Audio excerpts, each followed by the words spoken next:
They supply car alloys to BMW, cable wires for electricity pylons, and components for refrigerators. Many of these things you use every day could contain a tiny piece of Bahrain. A local company, Midal Cables, leads the way in producing aluminium goods. From humble beginnings, the company is now a global player. Founder and managing director Hamid Al-Zayani took me on a tour of his factory.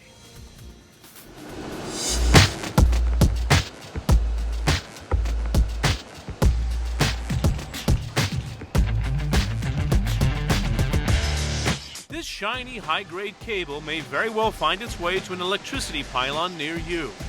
It's not produced in a giant export market like China, with more than 1 billion people, but in tiny Bahrain, a market of less than 1 million.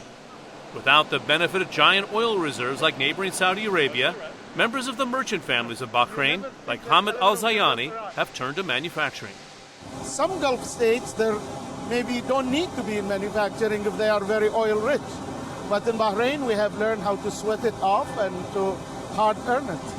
2 years ago, the company topped sales of $500 million, and it's a world leader in power line cables. So this product eventually coming from Bahrain is going where?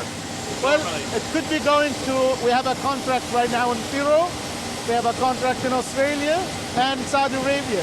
So it could be going to any of these, you know.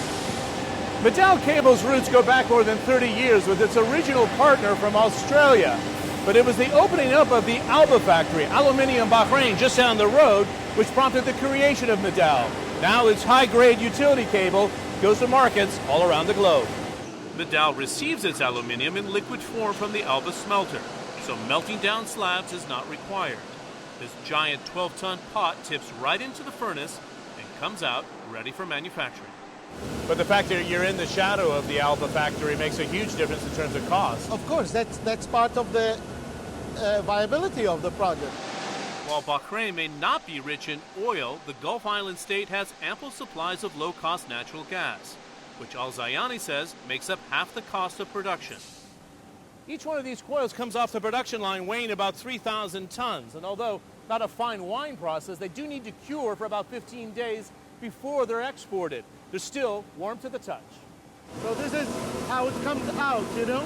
On a tour of his giant yard and factory, Al-Zayani talks about his workforce of 800 people and explains how Midal has become a testing ground for the government's 2030 development strategy. The goal is to employ more locals in a process known as Bahrainisation. Of that total of 800, what percentage right now are Bahrainis? 65%. While the guideline of industry is 35. To broaden its reach, Midal is branching out into all things aluminium. 20% of revenues come from alloy wheels, with BMW and Mercedes as clients. We covered all the reputable car, the known car brand, whether in Europe or North America. We started with wheel, and we are thinking of other components actually to manufacture for cars, for the car industry.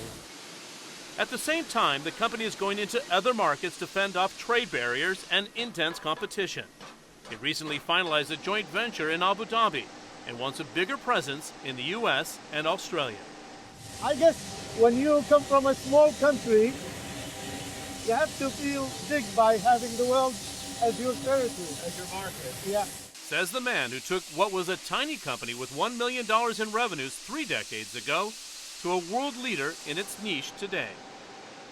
And that's all for this edition of CNN Marketplace Middle East. I'm John Defterios. Thanks for watching. We, of course, will see you next week.